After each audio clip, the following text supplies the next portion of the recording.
11 hats to the football because Zeke Elliott, we know he's hungry and he's prideful, and he's going to bring that approach. I also spoke with defensive lineman Roy Robertson-Harris, who's done such a fantastic job this year getting after the passer, but he said run defense will be paramount. With a guy like Zeke, he said all it takes is one game, you guys. He's not looking to bounce out to the sidelines. He's looking to go downhill on every single play, so they want to get after him, and they want to get home to the quarterback, the elusive Dak Prescott. Yeah, Stacey, while the Bears have won 3 of their last 4 games and are feeling like they're ascending right now, the Cowboys have lost 3 of their last 4. Very interesting fork-in-the-road game for both teams. What can you tell us about Dallas's mindset tonight, though, as they enter this crucial push into January? It's a great point, Shrags. You mentioned they've lost 3 of the last 4. They've lost 6 of their last 9 games, 6-6.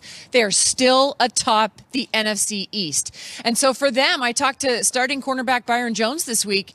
This is really a gut check for these Dallas Cowboys coming off the home loss against the Buffalo Bills last Thursday. Backs against the wall is what he told me. They know they still control their destiny, but they have to do it. Interestingly, last week, none of us can forget the imploring cries that were coming from that Cowboys locker room. And it all started with Michael Bennett, who was acquired, obviously, at the end of October, approximately, for this Cowboys team. But almost holding a sense of accountability and calling out his teammates. And he hasn't really been with them for that long. But I think there's a sense of complacency in talking to a source with these Dallas Cowboys that, you know, in his words, enemies of greatness. What does that mean? It means do better, be better, play better. And he's been there. He's been to a Super Bowl, and now he's challenging these guys to do it. And that's why backs against the wall, they know they have to come in and really win this game if they want to continue to ascend and get to the playoffs. And they have the talent, of course. They can do it on the ground. Zeke Elliott coming off a game in which he ran at 5.92 yards per carry. They can air it out. Amari Cooper with the banged-up secondary in Chicago. It'll be a great game tonight with a lot of implications. And, of course, that lingering drama about Jason Garrett and his future with the organization. Stacey Dales, appreciate you so much. Let's get to that drama, shall we? All right. Cowboys owner Jerry Jones put head coach Jason Garrett on the hot seat in recent weeks. Very strong words. But former Cowboys QB Troy Aikman said the problems with the Cowboys coaching staff start at the top of the organization. Take a listen. Coaching obviously hasn't been great at times in certain situations. Players haven't played great, but the front office hasn't been great in allowing the head coach to do his job either. I mean, you look around the league, even really prominent owners that are very visible in our game, they're not giving the medical reports after games about the team and who's going to play the next game and who's not going to play and how severe is the injury, who played well, who didn't play well. I mean, coaches don't even know. They've got to watch the tape. I mean, that's a reason. I mean, you have a general idea, but, you know, those things I think it undermines a coaching staff, and it has an impact. And as players, you feel that. It starts to take away some of the authority of the head coach, and it's been going on for 20 years. And at some level, there's players that start feeling that, oh, okay, well, this is the guy who's really calling all the shots. Troy Aikman telling it like it is, Really is. how he sees it, at least. The NFC playoff picture, let's look at it from the Cowboys side. They are, of course, first in the NFC East, sitting there at 500. They've got games after this one on the road. They get to go home to take on the Rams. They have to go to Philly and end in another division game against the Redskins. They need this win. Their backs are kind of up against the wall. They got to win the division, and the Eagles' schedule is looking pretty down the stretch. So, lots of drama surrounding this team right now. Is it going to impact them tonight? No, I feel like they can put the blinders on, put the earmuffs on, and block it all out. I get it. There's a lot of drama. There's a lot going on. It's starting at the top with Jerry Jones. Is Jerry Jones talking too much? Is Jason Garrett going to get fired? Is Kellen Moore the man for the job? Is Dak Prescott worth $35 million plus?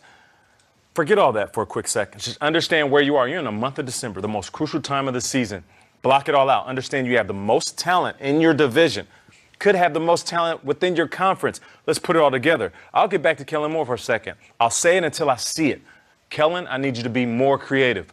I'm talking, let's date it back to Prosser High School in Prosser, Washington, when you were playing QB. All right, let's go to Boise State, pull some plays from there. Even when you were in Detroit as a player, Dallas as a player, Dallas as a coordinator, I need you to pick every single creative play, implement them into the game plan, and show off tonight. This is a big stage. And I feel like you dropped the ball last week. Kellen Moore, you need to walk into Jason Garrett's office and say, you know what? You hired me for a reason. Now let me show you why you hired me. And utilize that talent in the most creative of ways. Not just line up, Dak, hand the ball to Zeke, and throw it downfield to Amari. That's not going to work. Last week was all the buildup. Like, we did 3 days of Cowboys up against the wall, and, there was a report. Yeah, Jake Glazer had a report that if he doesn't win a Super Bowl, he's out. And then Ian has a report that the Giants could be like.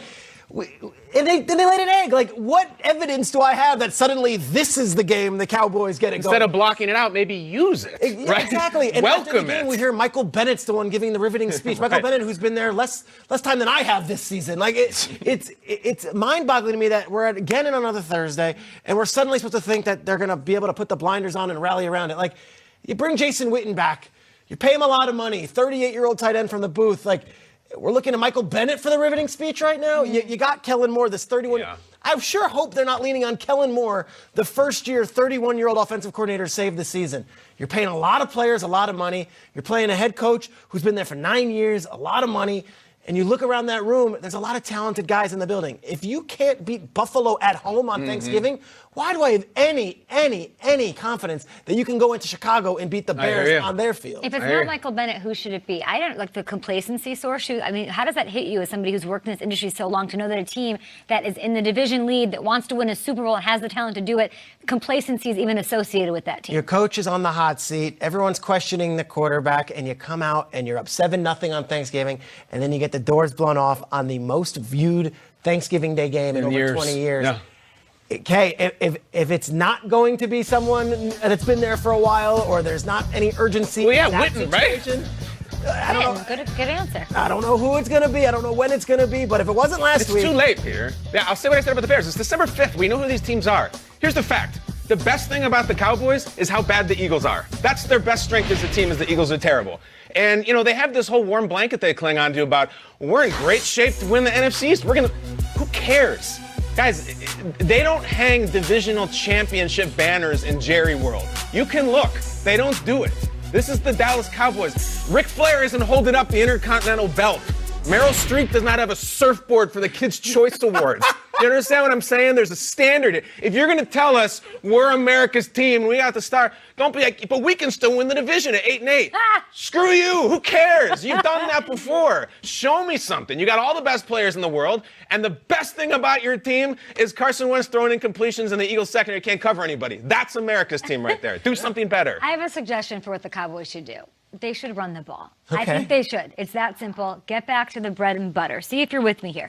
Dak Prescott still leads. This is the number one offense in yards per game. Still leads the league in passing. Everyone say, he leads the league in passing. Pay the man.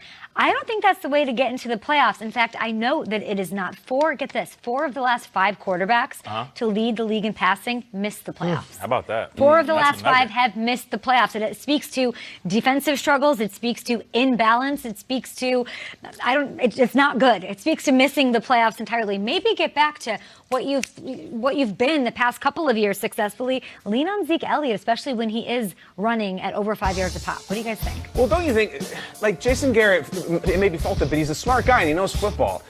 Why is that not the one-sentence conversation every single week? We got to get back to Zeke. It must be more complicated than that because, they're not doing it. But then there's also games where we see Dak light it up and Zeke not do anything and they lose. Or Zeke get busy and have over 100 yards and then the offensive passing game not being there. Maybe this is more of a conversation of spaghetti and tacos than it is running or passing. Well, you got to have both. You also can't fall behind 20-0 or 20-7. You also can't be down to the Jets 20-3 before the game even gets these giant first quarter deficits. They were losing to the Giants. They were an interception the first play against the Giants on Monday Night Football. They had to dig out of that hole. So they get away from running. Yeah, you can't. I mean, you got to always be passing. Start off good. The game is starting tonight at 8 o'clock. Be ready. The thing is, we know the Cowboys don't beat good teams. They beat not great teams. I don't know what Chicago is. That's why this game is so intriguing to me. Are they a good team or are they a not good team? Because if the Dallas Cowboys win, people are going to say, it's the Chicago Bears. But here's the thing. Who cares? A road win in Chicago in December. Get your win.